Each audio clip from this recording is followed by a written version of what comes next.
नमस्कार मित्रों, आज की क्लास में आपका एक बार पुनः स्वागत, अभिनंदन।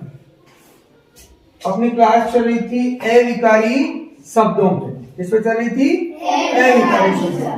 अविकारी शब्द जिसमें अपन ने इनके जो चार भेद थे, कितने भेद थे? चार भेद।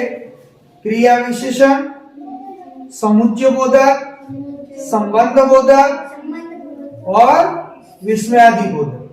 इनमें से इसका पहला भेद जो क्रिया विशेषण था उसका अध्ययन अपन ने कर लिया था। आज अपना दूसरा भेद है बेटा, जिसका अध्ययन अपन पढ़ेंगे। दूसरा जो था वो था समुच्चय बोधक। कौन सा था? समुच्चय बोधक। समुच्चय बोधक।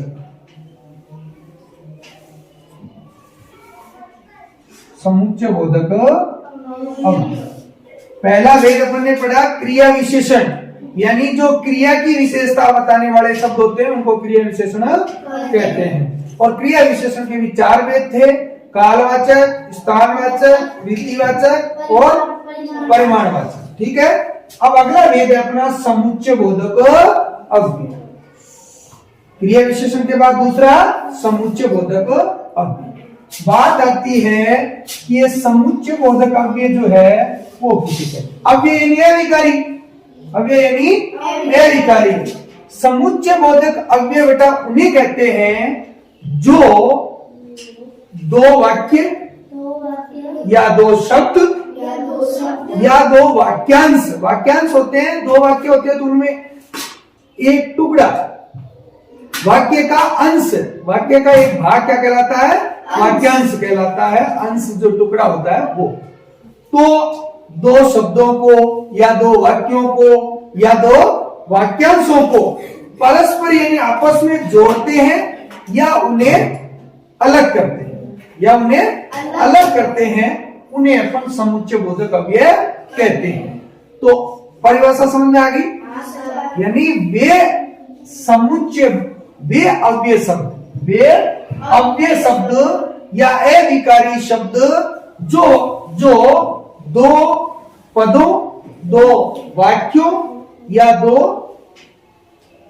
वाक्यांशों को परस्पर जोड़ते हैं या उन्हें अलग करते हैं, उन्हें क्या कहा जाता है? समुच्चय बोधक अव्यय कहा जाता है। तो बेटा इसकी परिभाषा पे ध्यान देना। पहली बात क्या करेंगे? परिभाषा।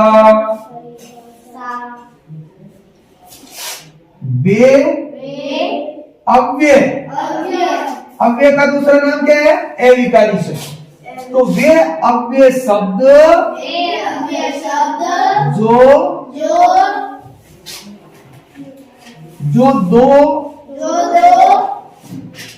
दो शब्दों वाक्यों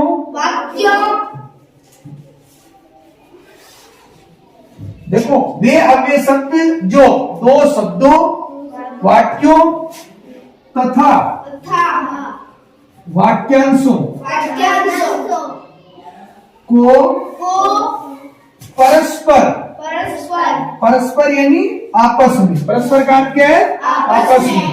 परस्पर जोड़ते हैं या अलग करते हैं। उन्हें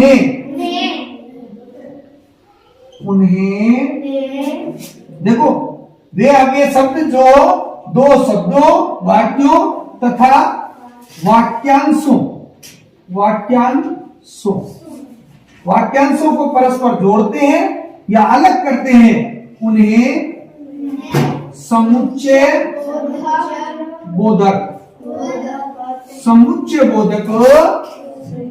अव्यय कहते हैं। ठीक है। इसके अंतर्गत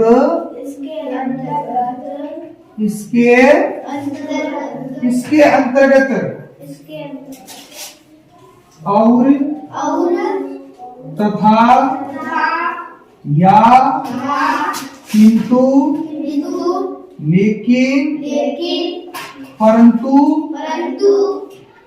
अतः, ठीक है, इसलिए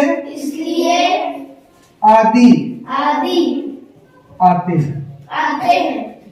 यानी ये जो कोई भी अपन वाक्य पढ़ते हैं ना बेटा, इन वाक्यों में और, तथा, या, किंतु, लेकिन, परंतु, अतः, इसलिए, परिणाम स्वरूप, फल स्वरूप, बल्कि, तथापि, अन्यथा, अथवा, ये जो शब्द आते हैं ना, ये सारे क्या होते हैं? समुच्चय बोधक अव्यय होते हैं। अब ये का मतलब ये क्या है?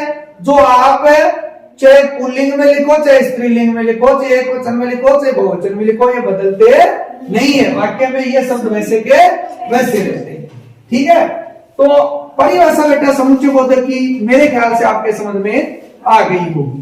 परिभाषा क्या है कि वे अव्यय शब्द जो दो वाक्यों, दो शब्दों तथा दो वाक्यांशों को परस्पर यानी आपस में जोड़ते हैं या उन्हें अलग करते हैं, तो उन्हें समुच्चय बोधक अव्यय कहते हैं। उन्हें समुच्चय बोधक अव्यय कहते हैं। इनके अंतर्गत मैंने बता दिया आपको, और, तथा, या, किंतु, लेकिन, परंतु, अतः, अतएव, इसलिए, इस कारण, फल स्वरूप, परिणाम स्वरूप, अन्यथा, अथवा, ठीक है, बल्कि, तथापि, यद्यपि, ये सब जो आते हैं वो इसके अंतर्गत आते हैं। उदाहरण, मैंने कहा राम जाता है,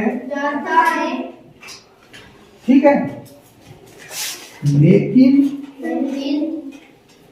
श्याम आता है। ठीक है, देखो, दो और दो चार होते, चार होते, दो और दो चार होते हैं। दोनों वाक्य में देखो, एक वाक्य पूरा है ना, राम जाता है, दूसरा वाक्य देखो श्याम आता है। दो वाक्य दे रखे ना, राम जाता है, दूसरा श्याम आता है। दो वाक्य ना, इन दोनों वाक्यों को आपस में किसने जोड़ा? लेकिन। किसने जोड़ा? लेकिन। देखो, तो ये दो, ये यहां पर लेकिन किसको जोड़ रहा है? दो वाक्यों को जोड़ रहा है। देखो, समुच्चय बोधक अव्यय क्या करते हैं? दो वाक्यों को जोड़ते हैं, या दो शब्दों को जोड़ते हैं, या दो वाक्यांशों को जोड़ते हैं। तो दो, राम जाता है एक वाक्य, श्याम जाता है एक वाक्य, लेकिन बीच में आए तो दोनों को जोड़ दिया। ठीक है ना? तो ये लेकिन अब क्या कहलाएगा? समुच्चय बोधक अव्यय। ऐसे देखो, दो और दो चार होते हैं, तो दो दो दो शब्द है ना, दो एक शब्द है, दो एक शब्द है। इन दोनों को दो और दो किसने जोड़ा? और नहीं जोड़ा। किसने जोड़ा? और नहीं जोड़ा। तो और जो है वो आपका यहां पर किनको जोड़ रहा है? दो शब्दों को जोड़ रहा है। तो बेटा समझ में आ गई होगी बात कि क्या बात है? बात ये है कि वे अव्यय शब्द जो या तो दो वाक्यों को, या दो शब्दों को, या दो वाक्यांशों को आपस में क्या करते हैं? जोड़ते हैं, या उनको अलग करते हैं। अलग कैसे करते हैं? देखो,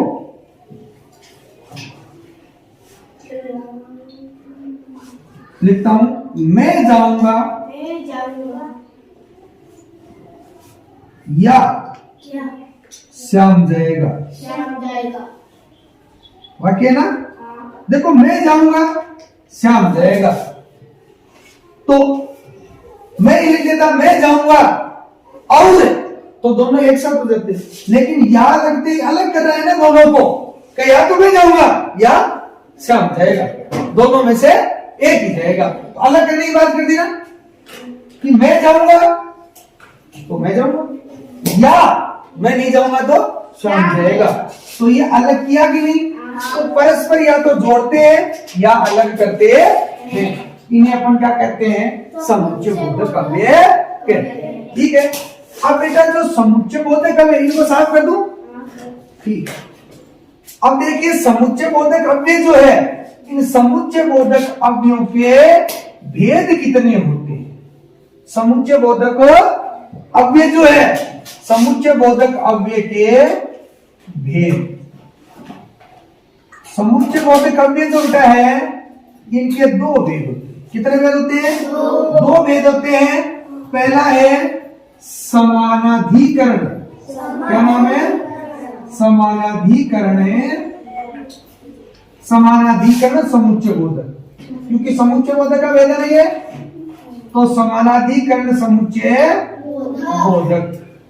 और दूसरा है व्यधिकरण समुच्चय बोधक। तो आपसे पूछा जाए कि कितने भेद है, समुच्चय बोधक अव्यय के भेद कितने होते हैं, तो आप क्या बताएंगे? दो भेद होते हैं। कितने भेद होते हैं? दो भेद होते हैं। पहला है समानाधिकरण समुच्चय बोधक, दूसरा है व्यधिकरण समुच्चय बोधक। ठीक है, पहला है समानाधिकरण समुच्चय बोधक, दूसरा है व्यधिकरण समुच्चय बोधक। अब बेटा ये समानाधिकरण जो है ये क्या करता है? समानाधिकरण जो है ये बेटा इसको जो मुख्य वाक्य होते हैं ना उनको जोड़ता है। ये अव्यय शब्द जो मुख्य वाक्यों को जोड़ते हैं उन्हें समानाधिकरण समुच्चय बोधक अव्यय कहते हैं। ठीक है, और ये वाक्य में एक जो प्रधान वाक्य होता है, इस एक प्रधान वाक्य को एक आश्रित वाक्य से जोड़ता है। ठीक है, ये तो क्या करता है, इसकी परिभाषा ये लिखो क्या, ये बाद में लिखवा दूंगा, जब एक एक को पढ़ेंगे ना तो इनको तब लिखवा दूंगा। तो समानाधिकरण समुच्चय बोधक किसे कहते हैं? यानी वे समुच्चय बोधक अव्यय, वे समुच्चय बोधक अव्यय जो मुख्य दो मुख्य वाक्यों को, या सीधा कह सकते हो जो मुख्य वाक्यों को आपस में जोड़ते हैं। किनको? मुख्य वाक्यों को जोड़ते हैं, उन्हें क्या कहते हैं? समानाधिकरण समुच्चय बोधक। और वे समुच्चय बोधक अव्यय जो वाक्य में एक प्रधान या कह सकते हो मुख्य वाक्य को एक आश्रित वाक्य से जोड़ते हैं, उन्हें व्यधिकरण समुच्चय बोधक अव्यय कहते हैं। कोई दिक्कत है क्या बेटा? जाता है ठीक। अब जो ये समानाधिकरण आपका जो है ये फिर से इसके चार भेद होते हैं। कितने भेद होते हैं? चार भेद होते हैं। आगे मैं पूछूंगा आपसे, यही बता देता हूं, जब मैं इनका डिटेल से पढ़ाऊंगा तब मैं आपसे ही पूछूंगा, तो आपको खुद को बताना है। पहला है बेटा इसका भेद संयोजक। नाम याद रखना है आपको। पहला कौन सा है? संयोजक। कौन सा है? संयोजक। और दूसरा है विभाजक। कौन सा है? विभाजक। तीसरा है विरोध सूचक। कौन सा है?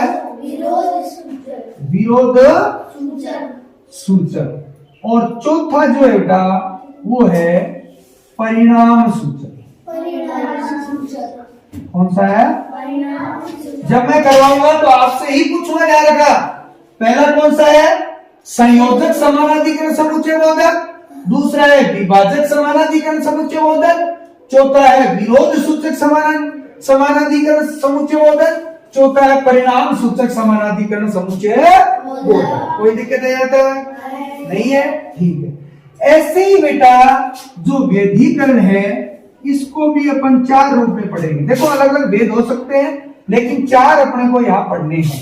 किसके आधार पर? आपकी जो 9 से 12 की जो व्याकरण की किताब चलती है रचना प्रबोध, उसके आधार पर इसमें अपना जो होगा वो पहला होगा कारणवाचक। कारणवाचक या कारण सूचक कह सकते हैं। ठीक है। दूसरा इसका होगा बेटा वो होगा आपका कारण, फिर है संकेत। कौन सा होगा? संकेतवाचक। कौन सा होगा? संकेतवाचक। तीसरा होगा उद्देश्य। क्या होगा? उद्देश्यवाचक। और चौथा होगा स्वरूपवाचक। तो चार की चर्चा अपन इनकी करेंगे। ये सब आपको याद होने चाहिए। पहला है समानाधिकरण समुच्चय बोधक के चार भेद अपने को पढ़ने हैं। संयोजक समानाधिकरण समुच्चय बोधक, विभाजक समानीकरण समुच्चय बोधक, विरोध सूचक समानाधिकरण समुच्चय बोधक, और चौथा परिणाम सूचक समानाधिकरण समुच्चय बोधक। फिर व्यधिकरण समुच्चय बोधक जो है उसके भी अपने को 4 भेद पढ़ने हैं। पहला कारणवाचक व्यधिकरण समुच्चय बोधक, दूसरा संकेतवाचक व्यधिकरण समुच्चय बोधक, और तीसरा उद्देश्यवाचक व्यधिकरण समुच्चय बोधक, और चौथा स्वरूपवाचक व्यधिकरण समुच्चय बोधक। बोलो बेटा, यहाँ तक कोई दिक्कत है क्या? नहीं सर। तो अभी अपन ने पढ़ लिया समुच्चय बोधक अव्यय किसे कहते हैं, इनके कितने भेद होते हैं, और इन भेदों के उपभेद जो है वो कितने होते हैं। तो अब एक एक को पढ़े। ठीक, साफ कर रहा हूं बेटा, इसको साफ कर देता हूं। ठीक, पहला पढ़ेंगे अपन, कौन सा पढ़ेंगे? पहला अपने को पढ़ना है और वो है समानाधिकरण समुच्चय बोधक। पहला कौन सा पढ़ेंगे? समानाधिकरण करण, ध्यान रखना है, समानाधिकरण समुच्चय बोधक। समानाधिकरण समुच्चय बोधक अव्यय पढ़ रहे हैं, तो ये अव्यय तो है ही। समुच्चय बोधक जो है उसका पहला भाग कौन सा भेद? पहला भेद है समानाधिकरण समुच्चय बोधक अव्यय। तो बेटा पहली बात आती है कि समानाधिकरण समुच्चय बोधक अव्यय जो है वो किन्हें कहते हैं। परिभाषा मैंने क्या कहा था कि वे समुच्चय बोधक अव्यय, वे समुच्चय बोधक अव्यय जो किसको जोड़ते हैं? मुख्य वाक्यों को जोड़ते हैं, उन्हें क्या कहते हैं? समानाधिकरण समुच्चय बोधक अव्यय कहते हैं। कोई दिक्कत है यहाँ तक? तो अपन क्या लिखेंगे परिभाषा इसकी? वे समुच्चय बोधक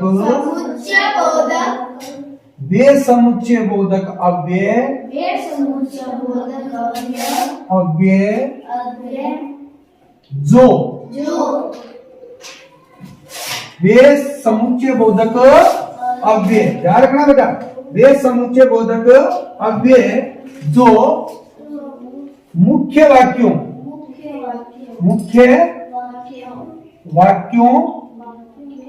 को जोड़ते हैं, उन्हें समानाधिकरण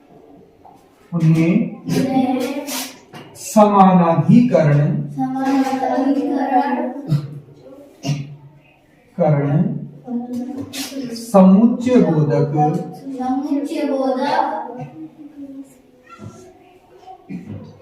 अव्यय कहते हैं। कोई दिक्कत बेटा? नहीं सर। वे समुच्चय बोधक अव्यय जो मुख्य वाक्यों को जोड़ते हैं। कौन से वाक्य? मुख्य वाक्य। ये मुख्य वाक्यों को जोड़ते हैं। अब देखो समुच्चय बोधक का भाग ही क्या है? 2 शब्दों को जोड़ेगा, 2 वाक्यों को जोड़ेगा या 2 वाक्यांशों को जोड़ेगा। तो ये कौन से वाक्यों को जोड़ते हैं? जो मुख्य वाक्य होते हैं। वे समुच्चय बोधक अव्यय जो मुख्य वाक्यों को जोड़ते हैं उन्हें समानाधिकरण समुच्चय बोधक अव्यय कहते हैं। ठीक है, अब इसके अंतर्गत कौन से आते हैं? मैंने आपको बता दिया, और, तथा, या, इसलिए, परिणाम स्वरूप, फल स्वरूप, ये इनके अंतर्गत आएंगे। कोई दिक्कत है क्या बेटा यहाँ पर? तो अब अपन इसके भेदों की बात करते हैं। ठीक है, भेद मैंने आपको बताया था, इसके कितने होते हैं? 4। कितने होते हैं?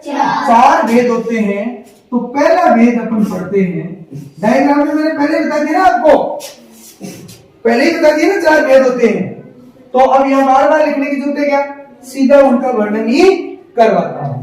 पहला भेद था अपना बेटा संयोजक। कौन सा था? संयोजक समानाधिकरण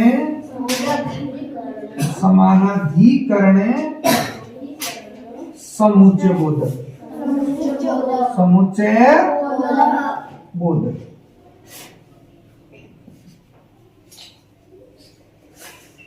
तो ये क्या कहते हैं?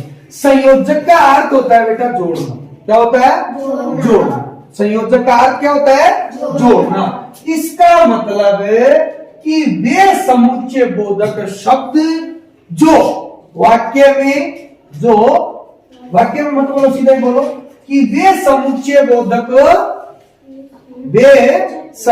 बोधक शब्द जो दो शब्दों, दो वाक्यों या उपवाक्यों को जोड़ते हैं, जोड़ते ये केवल अलग नहीं करना, जोड़ते हैं, उन्हें संयोजक। संयोजक का अर्थ क्या है? जोड़ना। संयोजक का अर्थ क्या होता है? जोड़ना।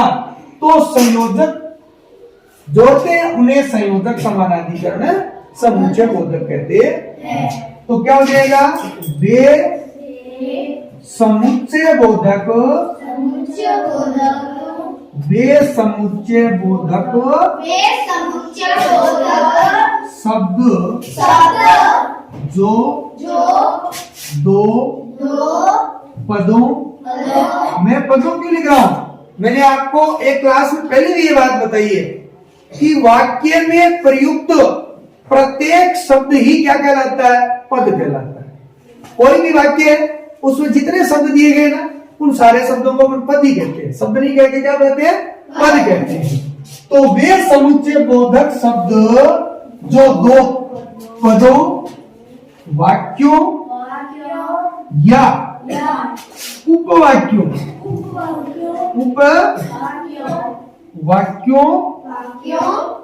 को जोड़ते हैं, उन्हें संयोजक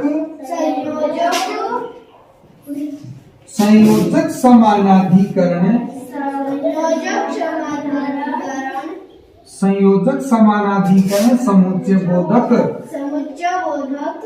कहते हैं। समुच्चय बोधक कहते हैं।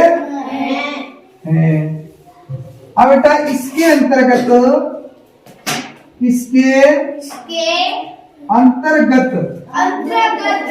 और तथा, ठीक है, और तथा वे आदि आते हैं। अब आप यहाँ ये नहीं कह सकते कि किंतु आता है, परंतु आता है, या आता है। तो या तो अलग करना है अथवा अलग करना है ना? लेकिन और जोड़ता है, तथा कहते हैं तो जुड़ता है, वे कहते हैं तो जुड़ता है। राम व श्याम, राम और श्याम, ठीक है, सीता तथा गीता, तो जोड़ने का काम। यहां तो जोड़ने के काम है केवल संयोजक। वाक्य देखिए, मैं कहता हूं कविता सविता, कोमा लगा रहे हो, देखो नाम दे रहा हूं, कविता सविता आरती और मेघा बहुत अच्छी है। बहुत अच्छी है। तो ध्यान दो, तीन नाम एक साथ, कविता सविता आरती। अब तीन थे तो इनके साथ तो अपने अल्प विराम लगा दिए, कोमा लगा दिए। लेकिन लास्ट चार नाम है, तो चार को एक साथ करने के लिए लास्ट वाले से पहले अपने किसका इस्तेमाल किया? और का इस्तेमाल किया। देखो, एक होता है बेटा और एक होता है और। अपने को जोड़ने के लिए क्या करना है? और का और बोलना है। और का अर्थ होता है की ओर। जैसे संस्कृत में होता है ना प्रति का अर्थ होता है की ओर, वैसे ही इस और का अर्थ होता है की ओर। और दो मात्राएं लगी ना, और, तो और का अर्थ होता है दो की। ठीक है, तो कविता सविता आरती और मेघा बहुत अच्छी है। तो ये मुख्य वाक्य को इसने जोड़ने का काम किया कि नहीं किया? देखो, सूरज उगा और अंधेरा भागा। देखो, और फिर जोड़ने का काम किया ना मुख्य वाक्य को, सूरज उगा और अंधेरा भागा। जोड़ रहे हैं ना मुख्य वाक्य को, जोड़ रहे कि नहीं जोड़ रहा? देखो सेब तथा नारंगी, सेब तथा नारंगी फल है। तो देखो यहाँ सेब और नारंगी फल है, तो इनको जोड़ा गया ना, सेब तथा नारंगी, दोनों को, दो शब्दों को जोड़ दिया ना, सेब और नारंगी दो पद है ना, दो पदों को जोड़ दिया, तो मुख्य वाक्य को जोड़ने का काम ये करता है।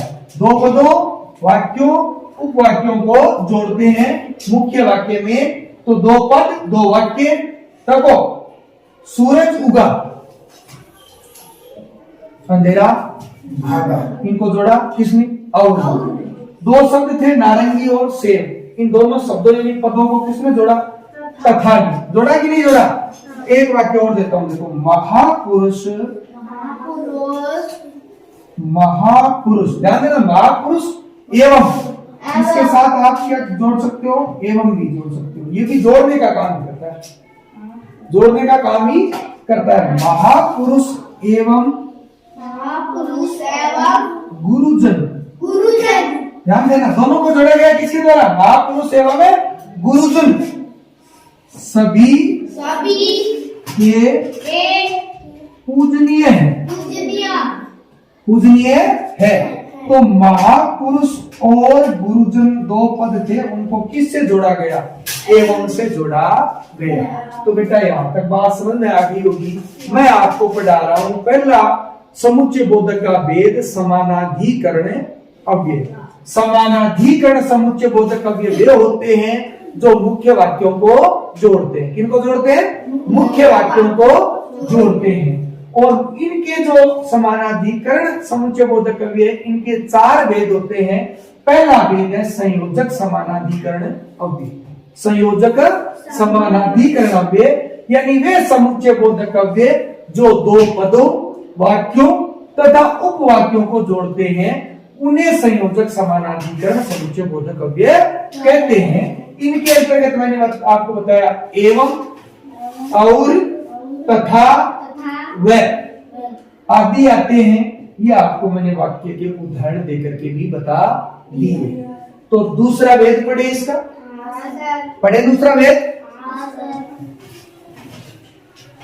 दूसरा भेद देखते हैं। दूसरा भेद है बेटा कौन सा? विभाजक।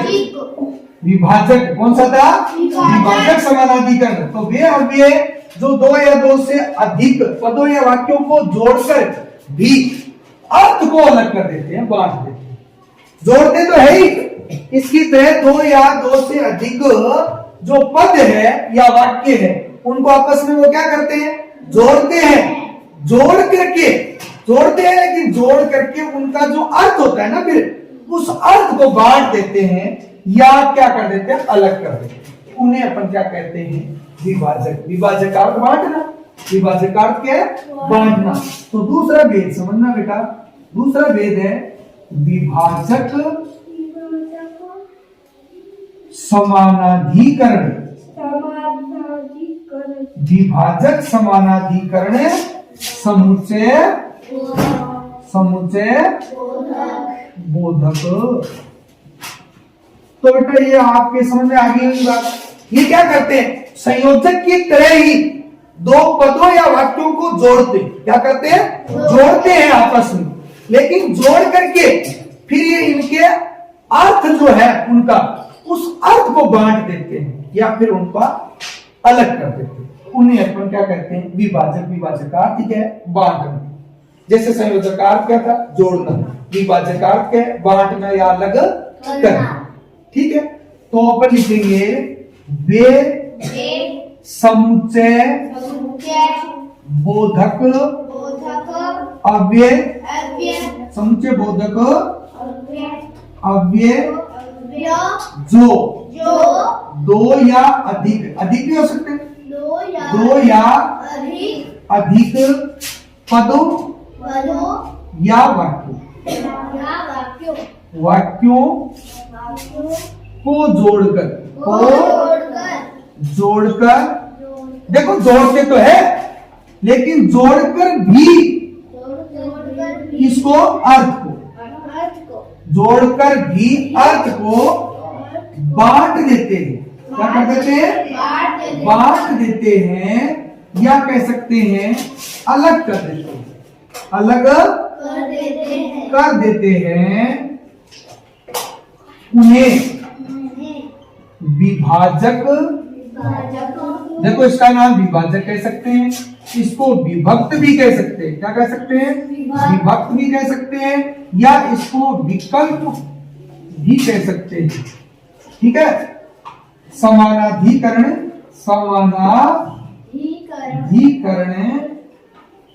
समुच्चय बोधक। अब कहते हैं, अव्यक्त लगा सकते हो, कहते हैं इसके अंतर्गत। अब इसके अंतर्गत क्या आएगा? देखो बांटना है तो या आएगा, या फिर क्या करोगे? नहीं तो क्या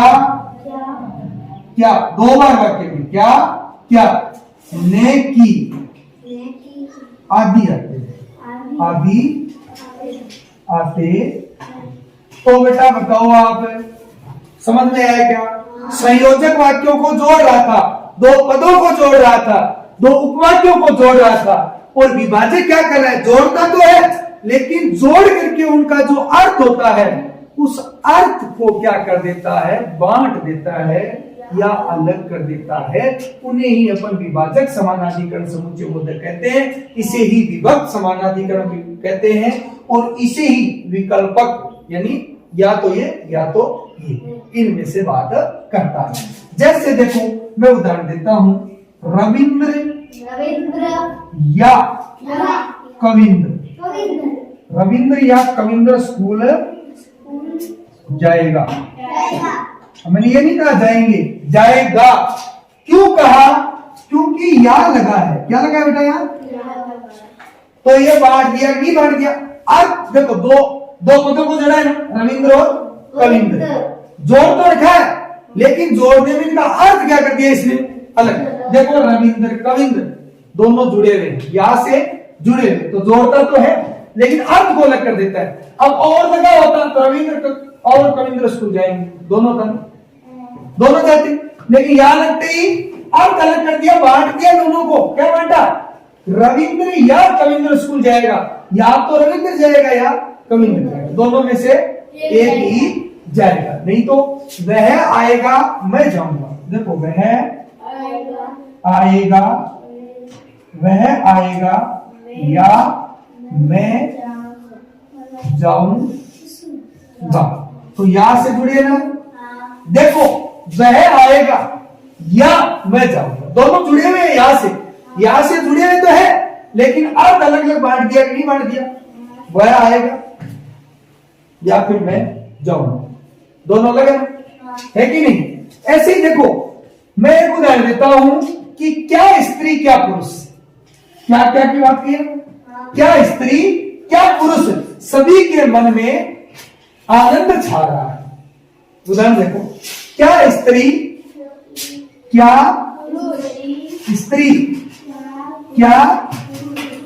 पुरुष, सभी के मन में आनंद छा रहा है। तो देखो क्या स्त्री क्या पुरुष जुड़े हुए हैं, लेकिन दोनों अलग है ना, कि क्या स्त्री क्या पुरुष भी समान मान लिया गया, अलग।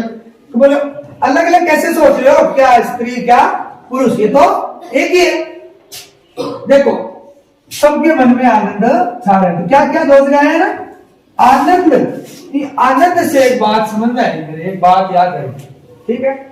आनंद नाम को एक ये हो छोरो, सोए आनंद नाम को क्यों छोरो, बाकी करे चले जागरण, ये चले जागरण चले।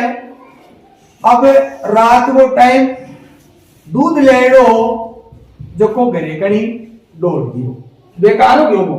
अब चाय बनाने खातिर दूध चाहिए, कौन चाहिए?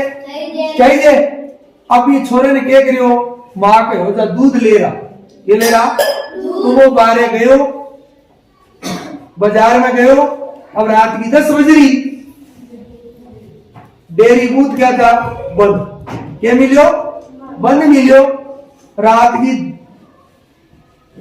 10, 11, 1 बजी जना बस जागनिया के थोड़ी चाय बना लियो ना, घरा के जी आनंद को नहीं आयो। क्यों?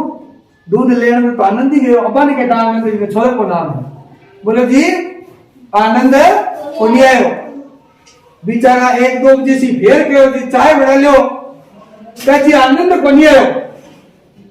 अब्बा जागने देखे बेटो आनंद को नहीं आयो, चाय पावे को नहीं आनंद आया। पहले बेचारा और भजन में लाग गया। 2 बार पूछ लियो।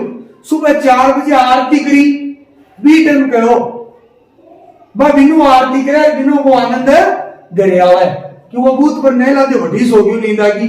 4 बजे से बिनु आरती शुरू करी जागनिया और बिनु वो आनंद घरे बढ़ियो। जना कहो आरती करना टेम का कब चाय बना लो, कहा जी अब आनंद आए क्यों? कहा आनंद आए क्यों? कहा है जना कहे बस जागनिया मन में करे जे आरती में आनंद हो तो रात में 12 बजे करते तो सुख पता क्यों दिन के तनी पो करियो है। अपने बेचारे ने केठा चोले को नाम आनंद हो। तो ये भेद समझ आ गया बेटा? तो अब तीसरा भेद कौन सा था? कौन सा था? विरोध विरोध सूचक। इसमें क्या है बेटा? पहले लिख लो। तीसरा क्या था? विरोध सूचक। विरोध सूचक समानाधि करणे समुच्चय बोधक। समुच्चय बोधक। ध्यान देना। विरोध, विरोध का मतलब वो डांग लेके थोड़े खड़े होगा है। बात जो कथन होंगे ना, उन कथनों का आपस में क्या होगा? वो एक दूसरे का कथन विरोध करते हैं, प्रतीत होंगे। तो अपन कह सकते हैं कि जो समुच्चय बोधक शब्द जो होते हैं, समुच्चय बोधक शब्द परस्पर दो विरोध करने वाले कथनों, दो विरोध करने वाले कथनों और उपवाक्यों को जोड़ते हैं, उन्हें ही अपन कहते हैं। तो अपन लिख सकते हैं, लिखो जो समुच्चय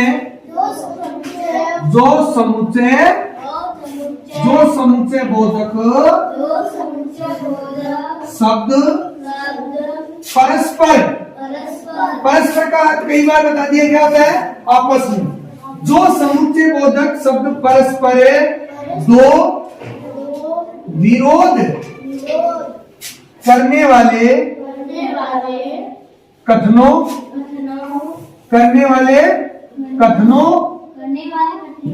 और उपवाक्यों को जोड़ते हैं, उन्हें विरोध सूचक समानाधिकरण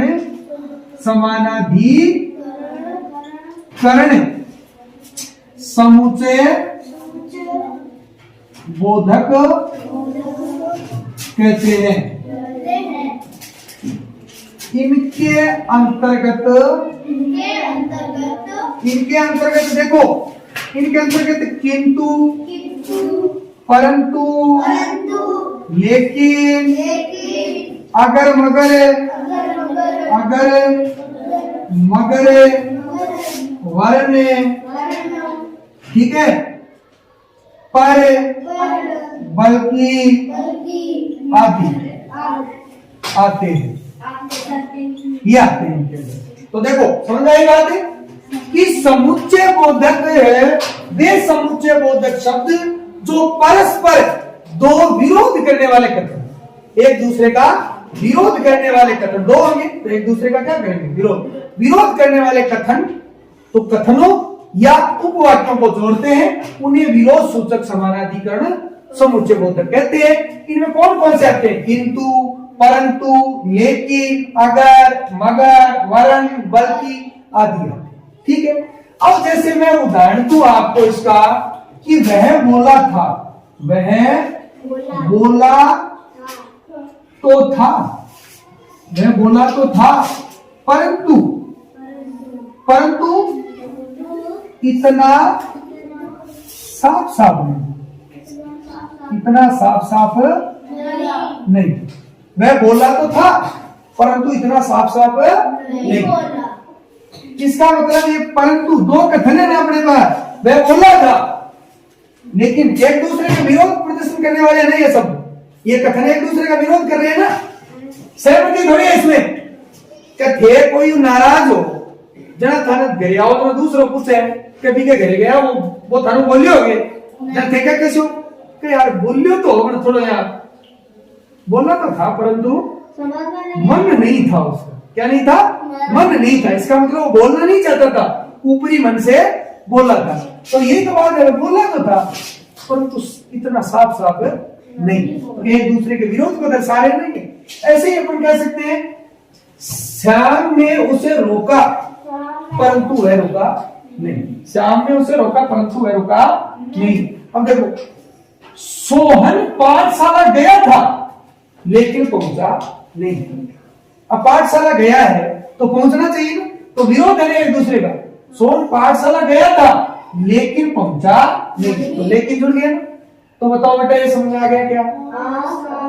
एकदम ठीक। तो अगला देखें, चौथा भेद इसका समानाधिकरण का कौन सा है बताओ? है? बिल्कुल, चौथा भेद है परिणाम सूचक समानाधिकरण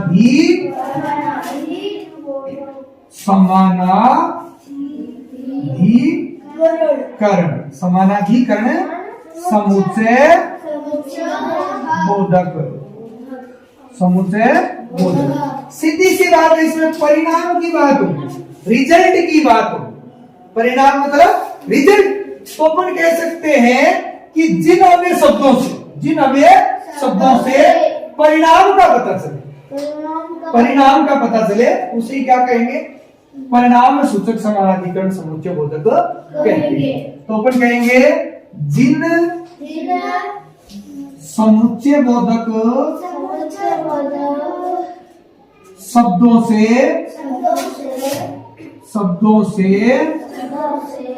परिणाम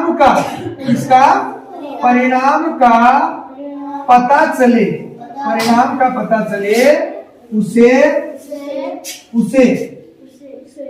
परिणाम सूचक समानाधिकरण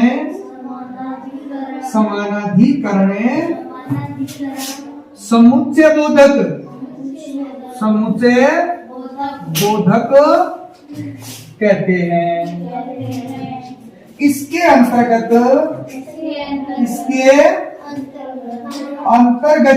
अब इसके अंतर्गत देखो, इसलिए का इसीलिए भी आ सकता है। इसलिए फलतः है,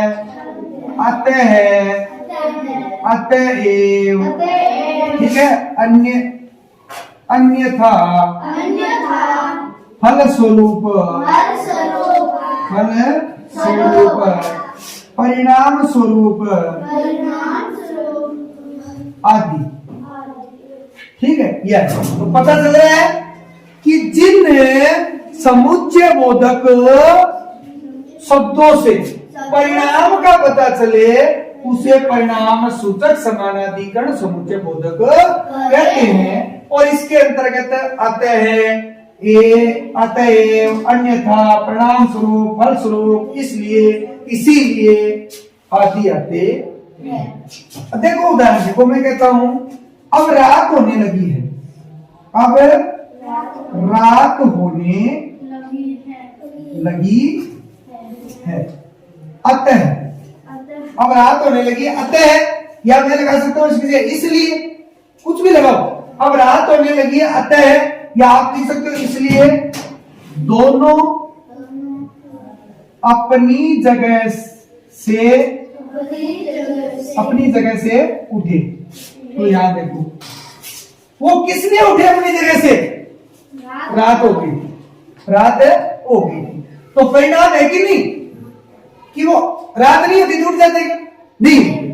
तो किसका परिणाम था? रात का। कि रात का परिणाम था कि उनको अपनी जगह से उठना पड़ा कि रात हो गई, अब घर जाना है। ठीक है।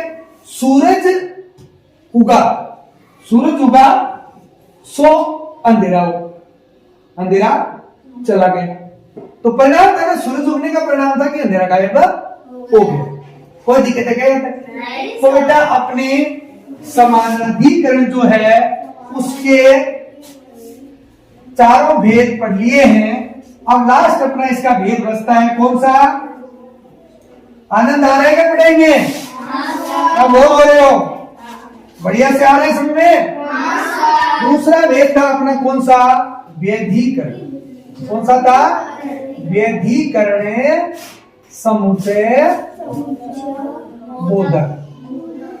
देखो पहला वेद अपन ने पढ़ा, देखो मैंने बताया था आपको कि समानाधिकरण में तो मुख्य वाक्यों को जोड़ा जाता है। किनको जोड़ा जाता है? मुख्य वाक्यों। और व्यधिकरण समुच्चय बोधक जो होता है उसमें अपन क्या करते हैं कि जो कोई वाक्य है उस वाक्य में जो प्रधान वाक्य होता है, या तो प्रधान कहें या मुख्य कहें, जो मुख्य वाक्य है या प्रधान वाक्य है उसको अपन क्या करते हैं? आश्रित वाक्यों से जोड़ते हैं। जो आश्रित वाक्य होते हैं, अन्य जो आश्रित वाक्य है उनसे इनको जोड़ते हैं, तो उन्हें अपन व्यधिकरण समुच्चय बोधक कहते हैं। तो अपन क्या कह सकते हैं? अपन कह सकते हैं कि जिन शब्दों से किसी वाक्य में प्रधान वाक्य को अन्य आश्रित वाक्यों से जोड़ते हैं तो उन्हें व्यधिकरण समुच्चय बोधक वाक्य कहते हैं। कोई दिक्कत है? तो परिभाषा होगी जिन शब्दों या अव्यय शब्दों, ये जिन अव्यय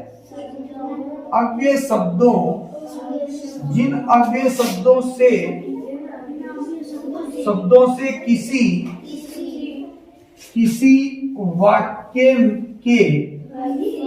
वाक्य के प्रधान कह सकते हैं या मुख्य कह सकते हैं, प्रधान से आश्रित वाक्य या आश्रित उपवाक्य कह सकते हैं। उपवाक्यों ये लिखो, क्योंकि जब एक से अधिक वाक्य होते हैं ना, दो वाक्य होते हैं वाक्य में, तो उनमें दूसरा वाक्य उस पर आश्रित रहता है, तो एक दूसरे के वो क्या कहलाते हैं? दो वाक्य होते हैं, उपवाक्य हो जाते हैं, एक दूसरे के उपवाक्य नाम उनका। जिन अव्यय शब्दों से किसी वाक्य के प्रधान से आश्रित उपवाक्यों को जोड़ते हैं, क्या करते हैं? जोड़ते हैं, उन्हें व्यधिकरण समुच्चय बोधक कहते हैं। ठीक है।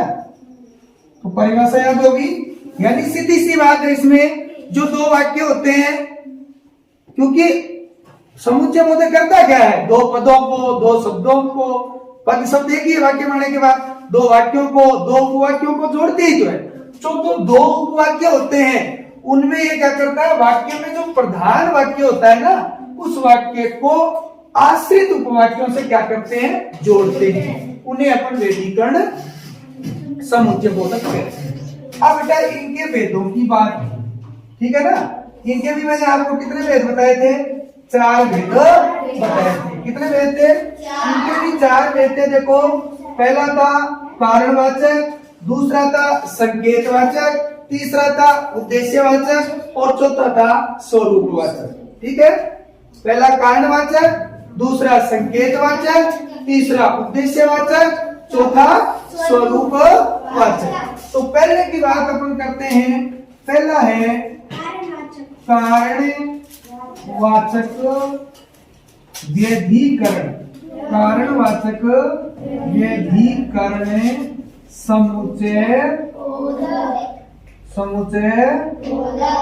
बोधक। तो अपन क्या कहेंगे कि जिन शब्दों से प्रारंभ होने वाले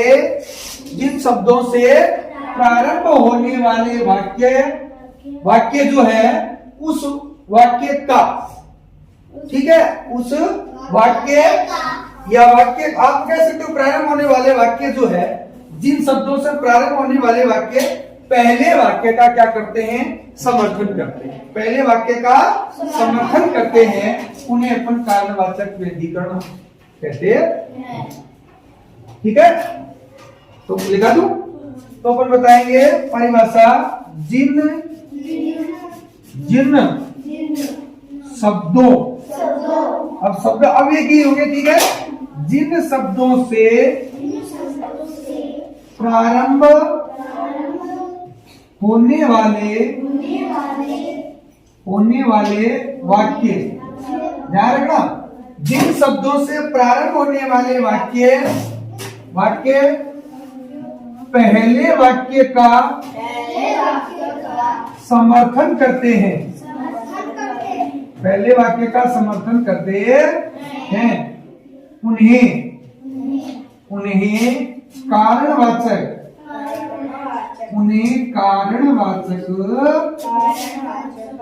व्यधिकरण समुच्चय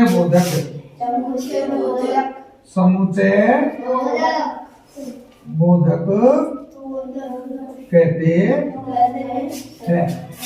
इसके अंतर्गत यानी कौन कौन से शब्द आते हैं इसके अंतर्गत, देखो, एक तो आता है क्योंकि, क्या आता है, एक आता है चूंकि, देखो, क्योंकि, चूंकि, जो कि, इसलिए, आदि, इसलिए आदि। तो ध्यान रखेंगे, ये जो है ये आपके कौन से होंगे, कारणवाचक व्यधिकरण होंगे। जैसे मैं उदाहरण कहूं, कल मैंने आपको उदाहरण बताया तो पढ़ाते वक्त एक उदाहरण दिया था कि तुम पर कोई भरोसा नहीं करता, तुम पर कोई भरोसा नहीं करता क्योंकि तुम झूठ बोलते हो, तुम पर कोई भरोसा नहीं करता। देखो, तुम पर कोई भरोसा नहीं करता क्योंकि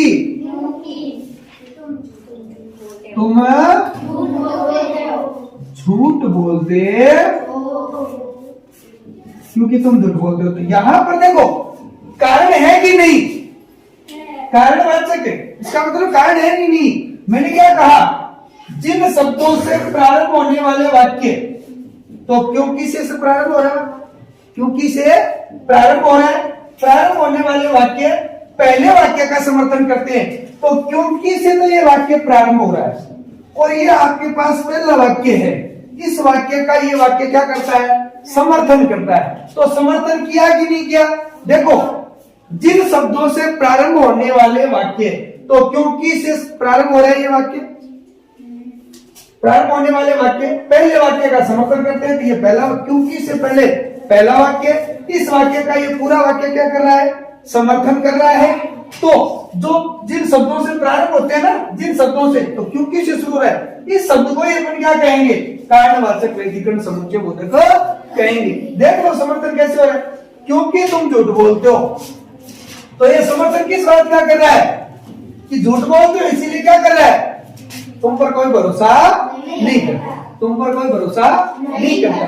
तो तुम पर कोई भरोसा नहीं करता, इस वाक्य का समर्थन कौन सा कर रहा है, क्योंकि तुम झूठ बोलते हो, झूठ बोलने वाली बात इस पे लागू होती है, तो इस वाक्य का ये समर्थन नहीं करता। क्या बात आ गई समझ में? तो अब देखते हैं दूसरा भेद, कौन सा भेद देखना है, पहला भेद आ गया आराम से समझ में, ठीक है। दूसरा भेद है बेटा कौन सा, संकेतवाचक, कौन सा है, दूसरा है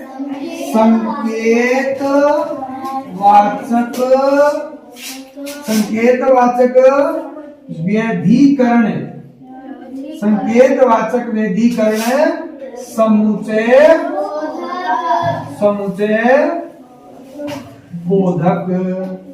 ये बताओ बेटा, नाम से ही पता है संकेत, नाम से ही पता है संकेत, यानी जिन शब्दों से, जिन्हें शब्दों से पूर्ण वाक्य की घटना, जिन शब्दों से पूर्ण यानी पूरा वाक्य, पूर्ण वाक्य की घटना से उत्तर जो वाक्य है उस घटना की ओर संकेत किया जाता है। देखो दो वाक्य है ना, इसमें एक पूर्ण वाक्य है, पूरा संपूर्ण वाक्य, जिसमें पूर्ण यानी प्रधान वाक्य, ठीक है।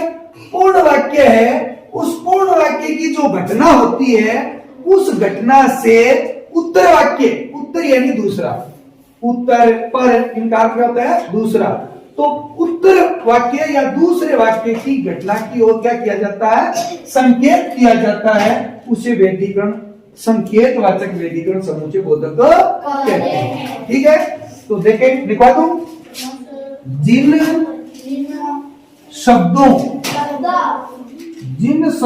से पूर्ण वाक्य की घटना, पूर्ण वाक्य की घटना से उत्तर वाक्य की घटना का संकेत मिले, का संकेत उसे संकेतवाचक, उसे संकेतवाचक व्यधिकरण, ठीक है, व्यधिकरण समुच्चय बोधक, समुच्चय बोधक कहते हैं। इसके अंतर्गत, इसके अंतर्गत यदि तो, जो तो, ठीक है, यद्यपि, तथापि आदि आते हैं। ध्यान रखना, यदि के साथ तो, जो, यद्यपि, तथापि, ठीक है, ये आएंगे। देखो मैंने बताया था आपको, यदि कुछ बनना है, यदि कुछ बनना है तो क्या करना पड़ेगा, यदि कुछ बनना है तो पढ़ना पड़ेगा, या यदि कुछ बनना है तो स्कूल जाओ। ठीक है, इस वाक्य को ध्यान से देखना, यदि कुछ बनना है तो स्कूल जाओ, स्कूल जाओ। ध्यान देना। अब देखो, एक तो यदि आ गया, यदि के साथ क्या आ गया, तो आ गया। तो मैंने क्या बताया, देखो यदि तो, जो के साथ तो, यद्यपि, तथापि, ऐसे आते हैं तो वो संकेत करते हैं। अब ये संकेत है, देखो यदि कुछ बनना है, यदि कुछ बनना है, आपको कुछ बनना है तो संकेत किस ओर है, आपको स्कूल जाना पड़ेगा, स्कूल जाओ, संकेत किस ओर। तो इसमें यही तो कहा, जिन शब्दों से पूर्ण वाक्य की घटना, पूर्ण वाक्य की घटना क्या है, यदि कुछ बनना है, पूरा वाक्य क्या है, यदि कुछ बनना है, तो पूर्ण वाक्य की घटना से, तो पहले वाक्य की घटना से उत्तर वाक्य स्कूल जाओ, दूसरा वाक्य स्कूल जाओ वाक्य की घटना का संकेत मिले। तो इसका यह संकेत मिल रहा है, पूर्ण वाक्य से संकेत मिल रहा है ना कि बनना है, तो संकेत किस ओर है, स्कूल की ओर, कि स्कूल जाओ। तो क्या है, संकेतवाचक वेदीकरण समुच्चय बोधक। तो दूसरा वेद समझ में आ गया, यानी जिन शब्दों से पूर्ण वाक्य की घटना से उत्तर वाक्य, उत्तर यानी दूसरे वाक्य की घटना का संकेत मिले, उसे संकेतवाचक वेदीकरण समुच्चय बोधक वाक्य अब ये कहते हैं। कोई दिक्कत है क्या? तो बात करें तीसरे वेद की, दो वेद हो गए, तीसरा वेद अपना कौन सा था बेटा? उद्देश्य। कौन सा था? उद्देश्य, उद्देश्यवाचक, उद्देश्यवाचक व्यधिकरण, व्यधिकरण समुच्चय बोधक।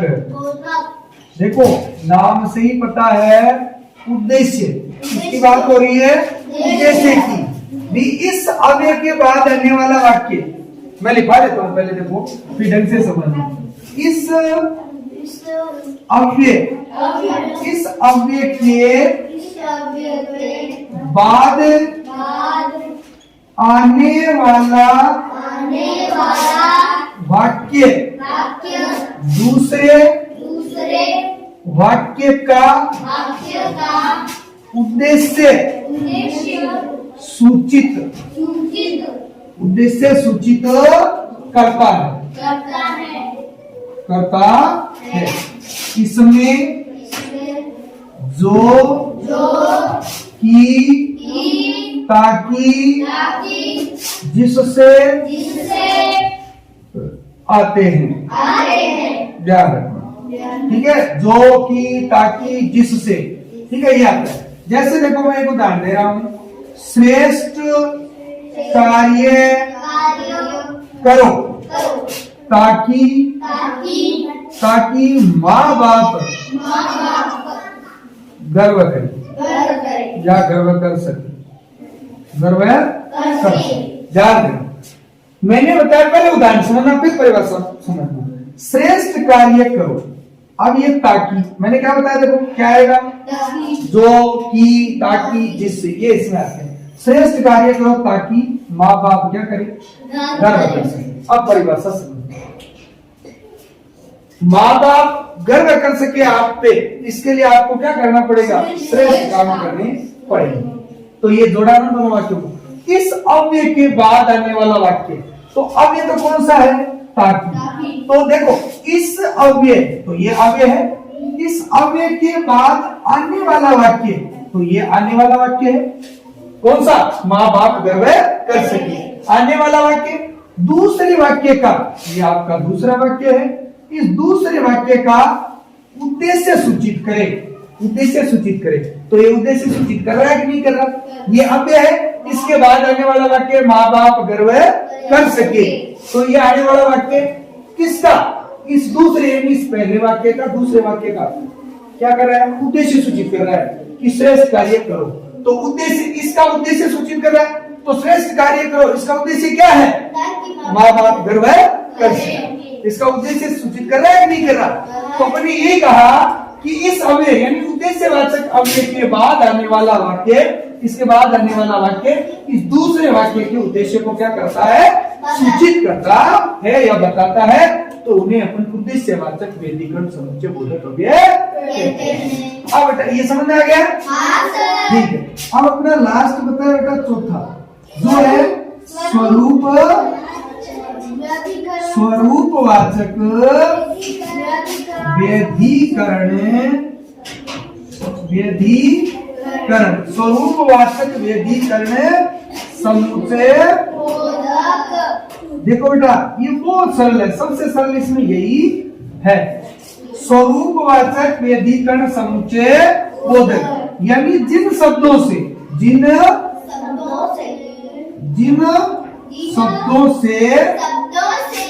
मुख्य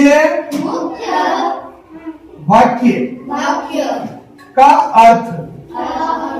अर्थ स्पष्ट होता है, स्पष्ट होता है, उसे स्वरूपवाचक